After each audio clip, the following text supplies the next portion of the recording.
Welcome to the Salmon Runs YouTube. Enjoy the video. In this video, I will show you how to replace a thermostat on your Dodge Ram 1500.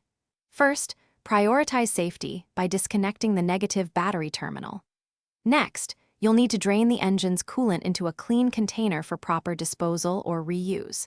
Make sure to have your tools ready, including a ratchet, a 13mm socket, and a large drain pan.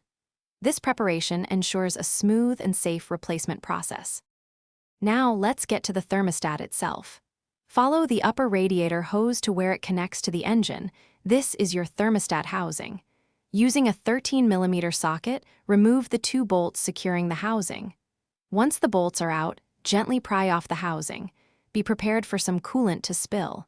Then, simply lift out the old thermostat and its gasket. With the old thermostat removed, it's time for the new one. First, meticulously clean both mating surfaces to ensure a leak-free seal. Place the new thermostat, along with its fresh rubber gasket, into the housing, paying attention to its proper orientation.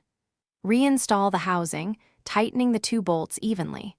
Torque these bolts to precisely 9 foot-pounds to prevent damage and ensure a secure fit. Finally, let's get your cooling system back in action.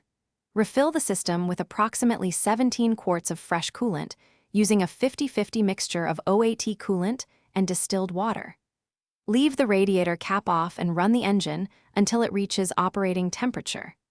This allows the thermostat to open and helps bleed any trapped air from the system, ensuring proper circulation and preventing overheating. Thanks for watching. Consider subscribing if we helped you.